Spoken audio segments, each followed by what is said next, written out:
Hello friends, welcome to my channel liberal classes. आज हम पढ़ेंगे क्लास 6 की हिस्ट्री का chapter number 5, what books and burials tells us. मतलब बुक्स हमें जो मिली है एंशियंट टाइम में वो हमें क्या बताती हैं, और हमें जो बरियल्स मिले हैं, बरियल्स मतलब ये वर्ड आया है बरी से। बरी मतलब किसी चीज़ को दफनाना या किसी डेड बॉडी को दफनाना। इस चैप्टर में हम बात करेंगे one of the oldest book in the world. मतलब दुनिया भर में जितने भी बुक्स मिली हैं एंशियंट टाइम्स में, उनमें से सबसे पुरानी बुक में से एक बुक है वेदों के बारे में। और हम जानेंगे संस्कृत और संस्कृत से मिलती जुलती अदर लैंग्वेजेस के बारे में। लाइव्स ऑफ वेरियस पीपल, अलग अलग तरह के लोग थे, उनकी जिंदगियां कैसी थी। साइलेंट सेंटिनल्स के बारे में हम जानेंगे। फिर हम जानेंगे स्टोरी ऑफ मेगालिथ्स की। सेंटिनल्स का मतलब होता है पहरेदार, और मेगालिथ्स में लिथ्स का मतलब होता है पत्थर, और मेगा मतलब होता है बड़े, तो मेगालिथ मतलब बड़े बड़े पत्थर। तो इसमें हम देखेंगे बड़े बड़े पत्थरों के बारे में। अब क्लोजर लुक में हम बात करेंगे इनाम गांव के बारे में, और एल्सवेयर में हम बात करेंगे चाइनीज सिविलाइजेशन के बारे में। तो चलिए शुरू करते हैं। अब सबसे पहला टॉपिक है one of the oldest book in the world. दुनिया में अलग अलग तरीके की एंशियंट बुक्स मिली हैं जिनको हजारों साल पहले लिखा गया। उनमें से एक बुक थी वेदों के बारे में। ये वेद की 4 बुक्स थी अलग अलग तरीके की। सबसे पहला वेद था ऋग्वेद, और दूसरा वेद था सामवेद, और तीसरा था यजुर्वेद, और चौथा वेद था अथर्ववेद। ये थे 4 वेद। इन 4 में से सबसे पहला वेद लिखा गया था ऋग्वेद। ये ऋग्वेद सबसे पुराना वेद था और ये लिखा गया था करीब 3,500 साल पहले। अब क्वेश्चन आता है कि इन वेदों में क्या लिखा होगा। इन वेदों में हाइम्स लिखे गए थे। हाइम्स मतलब भजन या इन्हें श्लोक भी कह सकते हैं, और इन हाइम्स को सूक्त भी कहते हैं। और ये जो हाइम्स लिखे गए थे, ये लिखे गए थे in praise of various gods and goddesses. इन वेदों में अलग अलग तरीकों की देवी देवताओं की बात करी गई है। अब क्वेश्चन आता है कि कौन से देवी देवताओं की बात करी गई होगी वेदों में। तो ऐसे तो वेदों में कई हजारों देवी देवताओं की बात करी गई है, लेकिन बेसिकली 3 देवी देवताओं की बात करी गई है। ऐसे तो अब इन वेदों में हजारों देवी देवताओं की बात करी गई होगी, लेकिन बेसिकली 3 देवी देवताओं की बात की गई है। सबसे पहले थे अग्नि। इनको कंसिडर्ड किया जाता है गॉड ऑफ फायर, ये आग के देवता हैं। दूसरे गॉड है इंद्र, ये पानी के देवता हैं। और जो तीसरे गॉड है वो है सोम। तो सोम है क्या? सोम एक प्लांट होता है, इसको इंग्लिश में हेम्प कहते हैं और हिंदी में भांग कहते हैं। तो सोम एक स्पेशल प्लांट है जिससे एक स्पेशल ड्रिंक बनती है, और उसे यूज़ करते हैं एज अ भांग।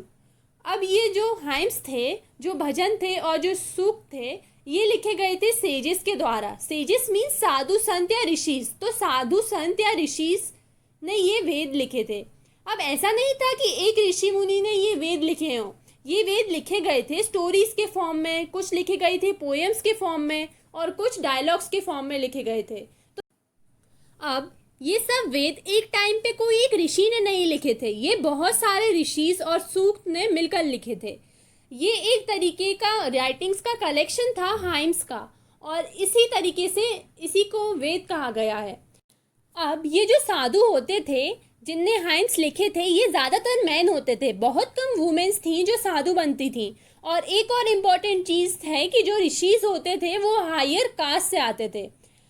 अब जैसे कि इंडियन सोसाइटी कास्ट में बांटी गई है, जो सबसे अपर कास्ट थी वो थी ब्राह्मण, जिनका काम था पढ़ाई लिखाई करना, और उनमें से लोग बनते थे साधु संत ऋषिज और सेजेस। लेकिन उस टाइम पे ये वर्ल्ड बनाए गए थे, तो ये वर्ल्ड बाय बर्थ नहीं थे कि अगर कोई लोअर कास्ट का आदमी है और वो पढ़ाई में तेज है तो उनको भी पढ़ाया लिखाया जाता था, और अगर कोई लोअर कास्ट के लोग हैं जो पढ़ने में अच्छे हैं तो वो भी ब्राह्मण बन जाते थे। तो जो वर्ल्ड थे वो पहले काम के ऊपर डिपेंड होते थे, उसके बाद ये बाय बर्थ हो गए। जो वेद थे वो वैदिक संस्कृत में लिखे गए थे। अब ये वेद लिखे कब गए थे? ये वेद लिखे गए थे करीब 3,500 साल पहले।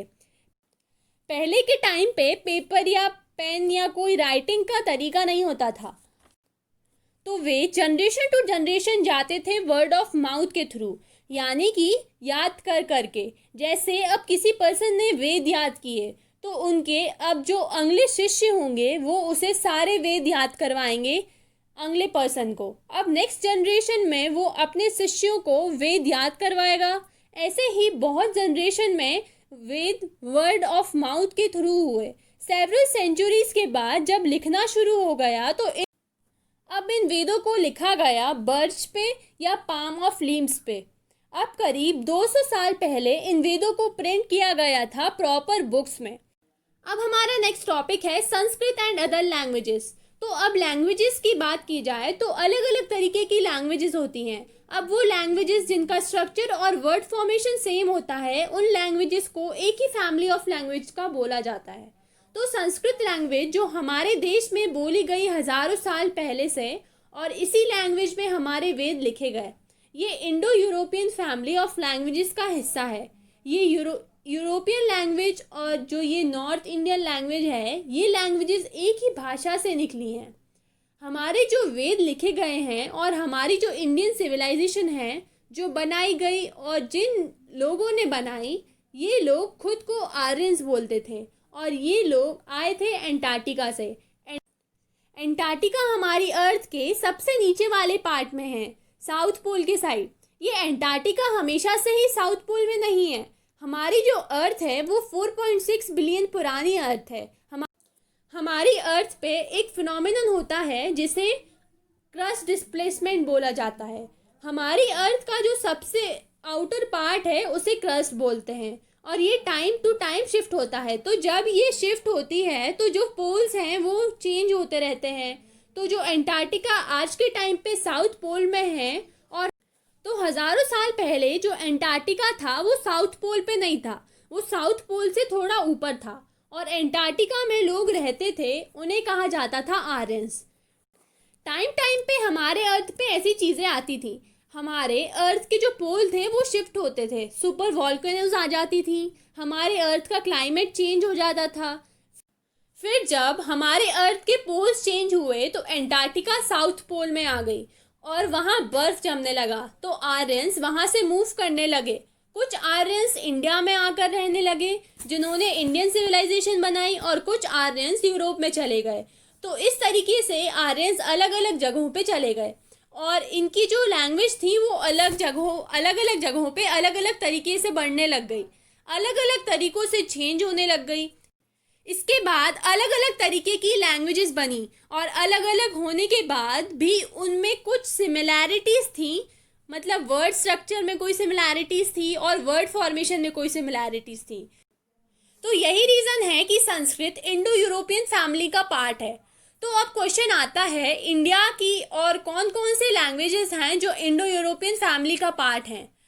तो आसमीज हो गई आसाम में बोली जाने वाली, गुजराती हो गई गुजरात में बोली जाने वाली, हिंदी और कश्मीर में बोले जाने वाली कश्मीरी, और इसके अलावा सिंधी, ये पंजाब का पार्ट है। ये सारी लैंग्वेजेस वो लैंग्वेजेस हैं जो इंडो यूरोपियन फैमिली का पार्ट है। तो यही रीज़न था कि संस्कृत इंडो यूरोपियन फैमिली का पार्ट है। तो अब क्वेश्चन आता है, इंडिया की और कौन कौन सी लैंग्वेजेस हैं जो इंडो यूरोपियन फैमिली का पार्ट हैं। तो आसमीज हो गई आसाम की बोले जाने वाली, गुजराती हो गई गुजरात में बोली जाने वाली, हिंदी और कश्मीरी हो गई कश्मीर में बोली जाने वाली, और इसके अलावा सिंधी, ये पंजाब का पार्ट है। ये सारी लैंग्वेजेस वो लैंग्वेजेस हैं जो इंडो यूरोपियन फैमिली का पार्ट हैं। अब बात करते हैं कौन सी लैंग्वेजेस या कौन सी यूरोपियन लैंग्वेजेस थीं। तो अब बात करते हैं कि कौन सी यूरोपियन लैंग्वेजेस हैं जो इस फैमिली का पार्ट हैं। तो इंग्लिश, फ्रेंच, जर्मनी, ग्रीक की लैंग्वेज है, इटालियन इटली की लैंग्वेज है, और स्पेनिश स्पेन की लैंग्वेज है। ये सब एक ही फैमिली का पार्ट है। जो इंडिया के नॉर्थ ईस्ट में जो स्टेट्स हैं वो तिब्बतो बर्मन लैंग्वेजेस से बिलोंग करते हैं। इसके अलावा तमिल, तेलुगु, कन्नड़ और मलयालम, ये जो लैंग्वेजेस हैं ये द्रविडियन फैमिली को बिलोंग करती हैं। अब जो झारखंड और सेंट्रल इंडिया की बेल्ट है वो ऑस्ट्रो एथलेटिक फैमिली को बिलोंग करती है। अब हमारा नेक्स्ट टॉपिक है कैटल्स, हॉर्सेस एंड चैरियट्स। तो जो गाय भैंस हैं ये कैटल्स में आते हैं, और हॉर्सेस मतलब घोड़े और कैरियट्स मतलब रथ। तो ऋग्वेदा में अलग अलग तरीके की प्रेयर्स थी या एक टाइप ऑफ भजन थे देवी देवताओं के लिए। तो ऋग्वेद में प्रेयर्स थी वो बेसिकली कैटल्स के लिए थी, क्योंकि कैटल से मिल्क प्रोडक्ट्स मिलते थे। इसके अलावा प्रेयर्स करते थे बच्चों के लिए, स्पेशली लड़कों के लिए। इसके अलावा हॉर्सेस के लिए, और इसके अलावा हॉर्सेस के लिए अब कैटल्स तो समझ सकते हैं कि मिल्क के लिए देवी देवताओं से मांगते थे, और बच्चे स्पेशली लड़के वंश आगे बढ़ाने के लिए मांगते थे। अब ये हॉर्सेस क्यों मांगते थे?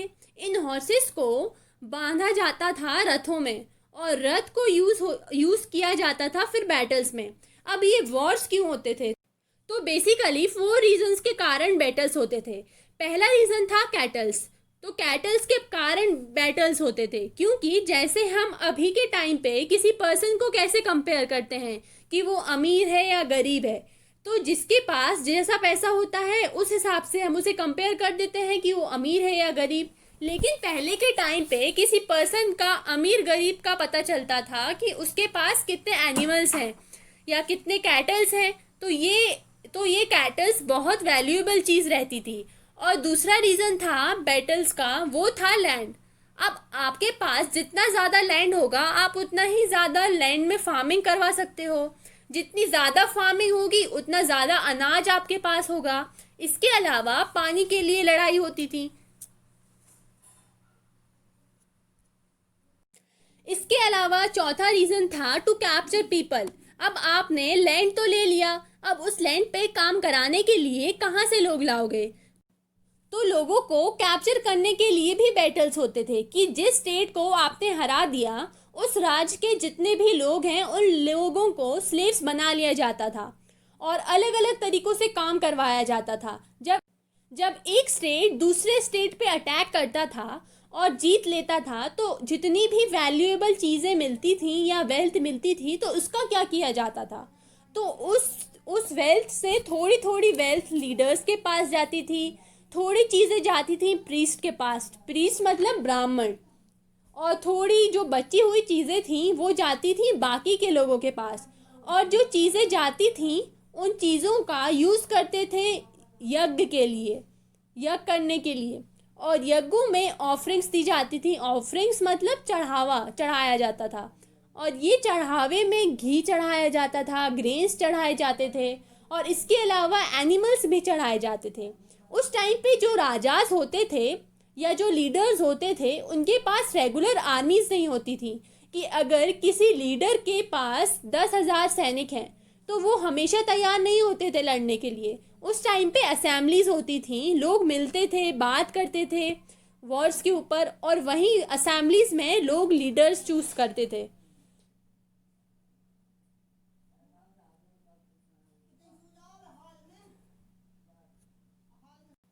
उस टाइम पे जो राजास होते थे वो लीडर्स होते थे, तो उनके पास रेगुलर आर्मीज नहीं होती थी कि अगर किसी लीडर के पास 10,000 सैनिक हैं तो वो हमेशा तैयार नहीं होते थे लड़ने के लिए।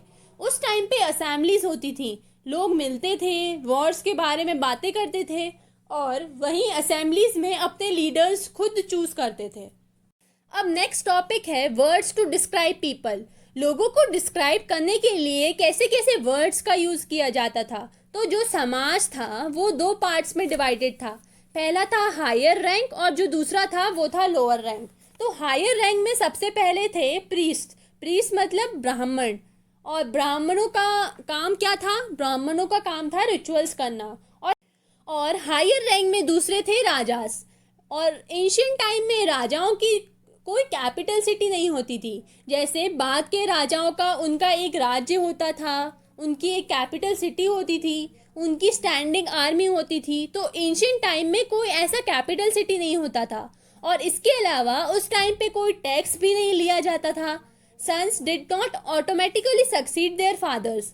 अब एंशियंट टाइम पे जो राजा थे उनमें ये सिस्टम नहीं था कि राजा का बेटा ही राजा बनेगा। ये जो सिस्टम था कि राजा का बेटा ही राजा बनेगा, ये आगे चल के बनाया गया। इसका भी एक रीज़न था कि ये सिस्टम क्यों बनाया गया। ह्यूमन साइकोलॉजी है कि अगर कोई भी पर्सन किसी पावरफुल पोस्ट में है वो कभी नहीं चाहेगा कि उसके आगे वाली जनरेशन या उसका बेटा उस पोस्ट से कम रहे। इसी वजह से पहले के राजा के बेटे राजा नहीं बनते थे, लेकिन धीरे धीरे सिस्टम चेंज हो गया कि राजा का लड़का ही राजा बनेगा। और यही चीज़ कास्ट सिस्टम में थी और यही चीज़ आगे चली गई कि जो ब्राह्मण थे उनका लड़का भी ब्राह्मण होता था। अब ये चीज़ बाय बर्थ चली गई, पहले ये बाय बर्थ थी।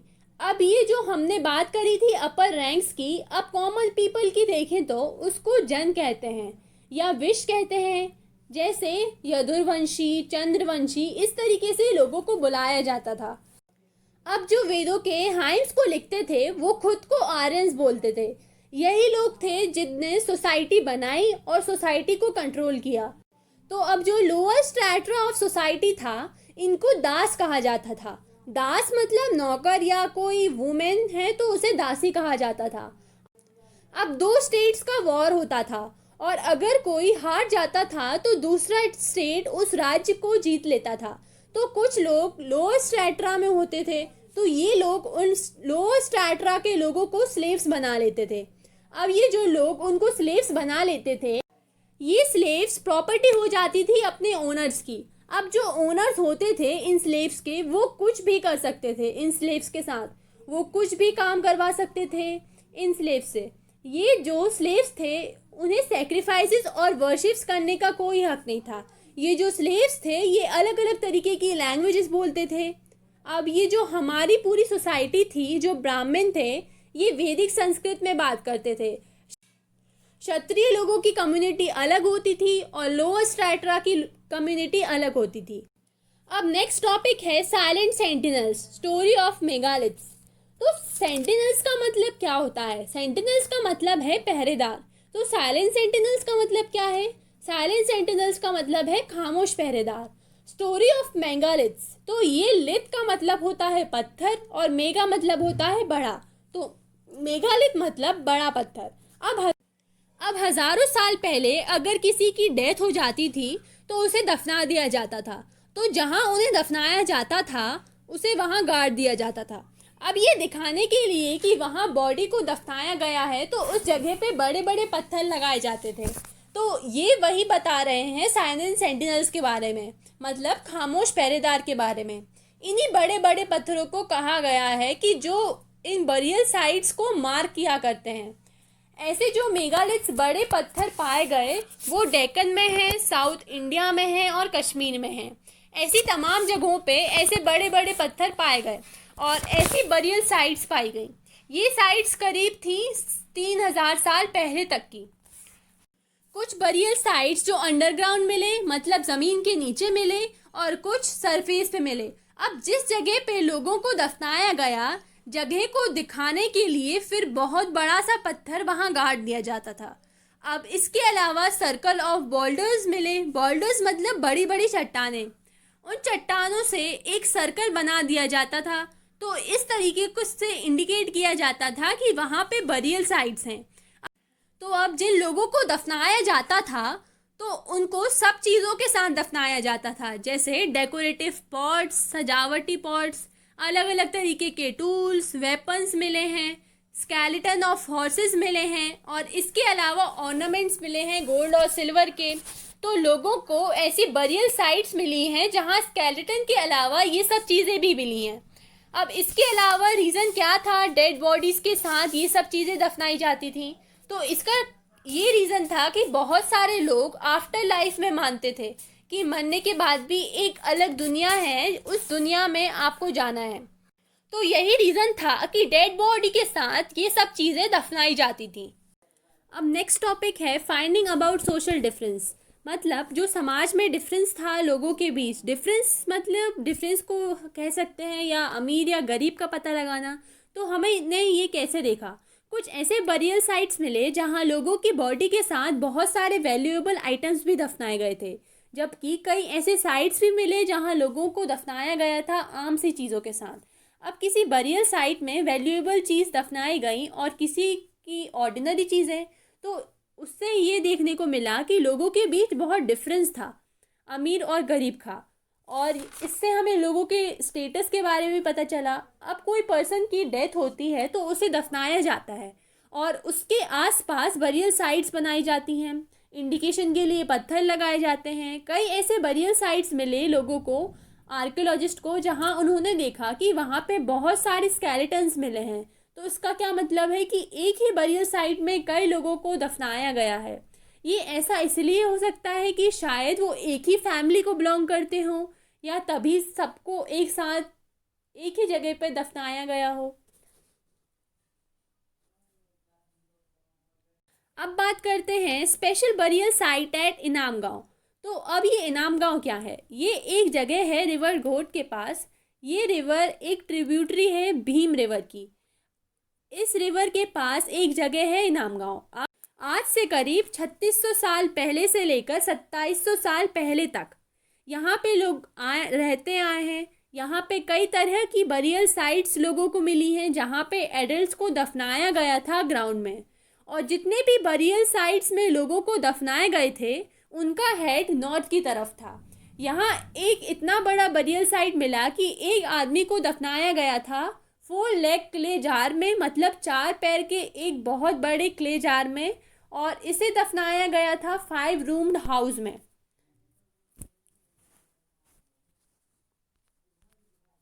अब नेक्स्ट टॉपिक है what skeleton studies tells us. अब मतलब बहुत सारी बरियल साइट्स मिली हैं। इन बरियल साइट्स में तमाम स्केलेटन मिले हैं, तो उन स्केलेटन्स को देखकर हमें क्या पता चलता है? तो मान लीजिए आपको कोई स्केलेटन मिला, तो आप ये तो मान सकते हैं कि वो स्केलेटन किसका है, किसी बच्चे का है या किसी एजेड पर्सन का है। हम ये तो पता कर सकते हैं स्केलेटन देख के, लेकिन हम ये कैसे पता करेंगे कि वो स्केलेटन मैन का है या वुमेन का? तो आप ये पता करने के लिए बोन स्ट्रक्चर नोटिस करोगे। तो हिप और pelvic area of women is large as compare to man. तो स्केलेटन का बोन स्ट्रक्चर देख के आप पता लगा सकते हो कि वो स्केलेटन मैन का है या वुमेन का। अब करीब 2000 साल पहले बहुत फेमस फिजिशियन थे चरक। उन्होंने एक बुक लिखी थी मेडिसिन पे जिसका नाम था चरक संहिता। उन्होंने उस टाइम पे कहा था कि ह्यूमन बॉडी में 300 बोन्स होती हैं, और अब जो आज की मॉडर्न मेडिकल साइंस है वो कहता है कि ह्यूमन बॉडी में 200 बोन्स होती हैं। तो ये जो इतना बड़ा डिफरेंस था ये कहाँ से आ रहा था? तो उसका ये रीज़न है कि जो मॉडर्न एनाटॉमी है जिसमें टीथ्स को नहीं गिना जाता, जॉइंट्स को नहीं गिना जाता, कार्टिलेजेस को नहीं गिना जाता, जबकि चरक में 300 बोन्स का कहा गया है, तो उसमें सब चीज़ों को गिना गया है। तो इसीलिए उन दोनों के बीच में इतना डिफरेंस आ रहा था। अब एल्सवेयर में हम बात करते हैं चाइनीज सिविलाइजेशन की। जब यहाँ 2000 से 3000 साल पहले यहाँ इंडिया में इंडियन सिविलाइजेशन बहुत प्रॉस्पर कर रही थी। उस टाइम पे चाइना में चाइनीज सिविलाइजेशन प्रॉस्पर कर रही थी। और अगर चाइनीज सिविलाइजेशन की बात करें तो ये भी उतनी ही पुरानी है जितनी हमारी इंडियन सिविलाइजेशन है। अब जैसे इंडियन सिविलाइजेशन में अलग अलग तरीके के देवी देवताएं थे, तो उसी तरीके से चाइनीज सिविलाइजेशन में भी अलग अलग तरीके के देवी देवता थे। उनकी माइथोलॉजी भी अमेजिंग स्टोरीज में थी, चाहे वो ड्रैगन हो, राजा हो, उनकी भी माइथोलॉजी में एक अलग लेवल था। और इसके अलावा इंडियन माइथोलॉजी से चाइनीज़ माइथोलॉजी में सिमिलैरिटी भी बहुत थी। अब जैसे ये योगा सिस्टम है, ये बहुत ख़ास चीज़ है। ये जो इंडियन योगा सिस्टम है वो बहुत ज़्यादा मैच करती है चाइनीज़ योगा सिस्टम से। जैसे कि इंडिया में जो 7 चक्रों का सिस्टम है या कुंडली का सिस्टम है, करीब 3500 साल पहले जो एविडेंस हमें मिले हैं कि चाइना में राइटिंग की शुरुआत हो गई है। अब ये जो राइटिंग के हमें एविडेंस मिले हैं, ये राइटिंग्स करी गई थी एनिमल्स की बोन्स में, और एनिमल्स की बोन्स को ओरेकल बोन्स भी कहा गया है। ओरेकल मतलब कोई जादू टोना। तो उसको ऐसा ओरेकल बोन्स क्यों कहते हैं? ऐसा इसलिए कहते हैं क्योंकि उस टाइम पे राइटिंग्स का यूज़ करते थे लोग जादू टोना के लिए, और जानवरों की बोन्स में कुछ चीज़ें लिख के आग में डाल देते थे और फ्यूचर का पता करते थे। अब ये जो चाइना के किंग थे ये पैलेसेस में रहते थे और उनके पास बहुत सारी वेल्थ थी। और इसी के साथ हमारी क्लास 6 की हिस्ट्री का चैप्टर नंबर 5 ख़त्म होता है। आई होप आप सभी को समझ आया हो। तो please like, subscribe and share my video so that you get the latest updates.